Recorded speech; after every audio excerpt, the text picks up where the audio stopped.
Now let me be the first to tell you, this should never happen, but it does, way too often in my opinion. You see it in just about every sport being played out there today. You got an exhibition going on, and you have one team that has a sizable advantage over the other one. For example, you got a 2-sets-to-love lead in tennis, out front by 3 touchdowns in football, 4 runs in baseball, 5 possessions in basketball, or even 6 goals in soccer. Then what happens? That club or team loses focus. They get confident and cocky. Now, don't get me wrong. I'm all about being confident and cocky. I mean, you got to have a swagger about yourself in your game if you want to be confident and succeed out there. But to an extent. You don't want to let your guard down and let your opponent get back in the match and start accumulating points. Now, if you were playing a tennis match, you might be saying, what's the big deal? You're still up 2 sets. Big mistake. I mean, let's be honest. If you've ever played a match, held a racket, or seen a match played by Andre Agassi, you know how quickly a match can do a 360-degree turn with just a couple of points. Momentum has no loyalty. They'll switcheroo on you before you know it. And if you don't fix it fast and in a hurry, you or the team that you're playing on, if you're playing doubles, who was once winning, will now be crying in the corner of the locker room while your opponent is being celebrated on the front page of tomorrow's sports section. All right, so how do you avoid this? How do you make sure that you have that energy, have that focus, and have that nonstop fury from the first point to the end, despite having a solid lead? Well, one of the answers to that question is in this video. Let's check it out. All right, guys, here is your 2-part equation for success. In this video, anyway. You want to 1, use your mind, and 2, stay on your guard during battle. It's pretty important. If you do those things, I'm sure that you're going to enjoy a very big win. But in order for that equation to work for you, you're going to have to finish strong. Yeah, read the band just like the Livestrong bracelet. It's right there. Finish strong.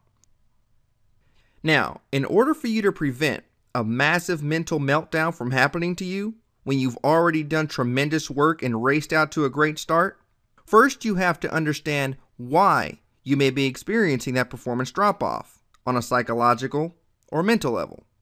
You know, what's really going on here on the inside. Now, I haven't examined your game personally, on an individual level, but in a lot of cases, what you're probably doing is you're probably playing not to lose instead of trying to win. You are guarding the lead, not looking to build on top of it. You're guarding against a comeback, passively hoping your opponent just rolls over and doesn't cause you any problems. Or what my good buddy from ESPN would say, Mr. Colin Cowherd, you're managing the game.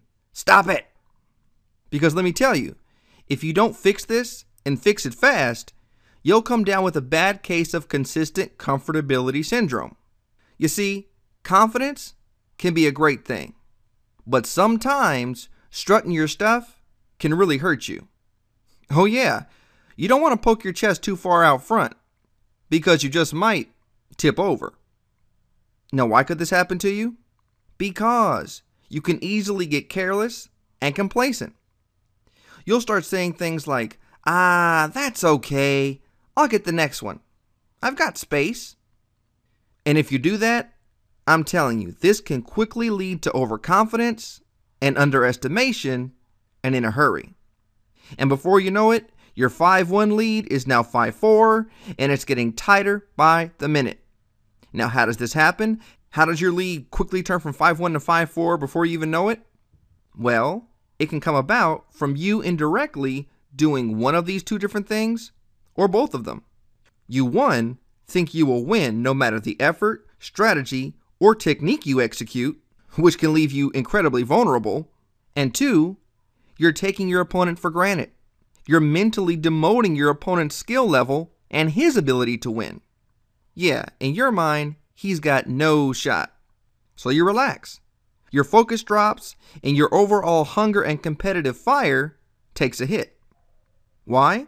Because you've got, or should I say had, a huge margin to fall back on. and you leaned on it a little too much. You've got, or should I say, had a big safety net, and now falling through it. Now sure, you might not be doing this on purpose, you're probably doing this unconsciously, but it still causes substantial self-inflicted damage. It really hurts your chances at winning. And as a result, as time passes, if you don't regroup and adjust your approach, your lead will most likely decrease and your opponent will start to get going. Why might he start to get going? He'll either 1, smell blood since you seem to be obviously melting down, or 2, he possibly feels disrespected. It wants to show you that you made a mistake.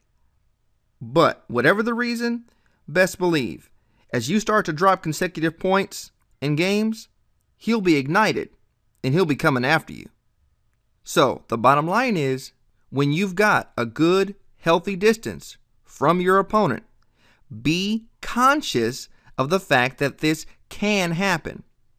Know that it is easy for your mind to go into a mode of complacency, where you try to maintain that distance rather than try to further the gap even wider. Now, look at this picture. Is this you sometimes? Do you lose interest, find the match no fun, or not challenging? You feel no sense of urgency? Well, if it is, you need to wake up and listen. Because once this ball of boredom and non-engagement starts rolling, it's hard to stop. Now, in tennis and in life, there are 3 main categories of actions: needs, wants, and musts. This, my friend, is a must. If you want to win, you must keep your foot on the gas, your mind in drive, and your ground strokes engine firing like a Ferrari in 4th gear, instead of a putt-putt in neutral. Sure, it's great to be up 2 games in a set, but why not make it 3? Why not make it a 4-game lead? Why not go for the 6-0 jugular? I mean, give him a bagel for breakfast, or a bagel for dinner. It doesn't matter what time you're playing, just give him one. It really hits the spot, in your stomach. Now, don't get me wrong here. This doesn't mean that you should necessarily run twice as fast or work twice as hard to increase your lead. You still want to play smart and intelligently, okay, using strategy and tactics. And you can't do this just some of the time, okay? It has to be constant. If you can do this consistently, of keeping your mind in that place where you're trying to shut your opponent down as efficiently as possible, it will make sure that you never let him get too much leeway. Now, don't get me wrong. By no means am I saying that this is easy stuff. Because when we have a lead, we're feeling good about ourselves. It's kind of like a peaceful, zen-like feeling. You know the feeling. You're almost on autopilot when you know there's a few points or games between you and the enemy. It almost feels as pleasurable as a good massage. Ah. Yeah, but then you fall asleep, and that's not good. Because I'm telling you, as good as it may feel to be in this comfort zone, this zen state of feeling good about yourself, chances are you're selling yourself short and not playing as hard or competitively as you're capable of. Now, why is this? It's because you're not being driven. You're not feeling the necessary urge to battle for each point. Why? Because each point is not as valuable or needed as it might be if the match were closer. But if you start to treat each serve as its own battle, for example, you'll start to see that competitive edge return with a vengeance.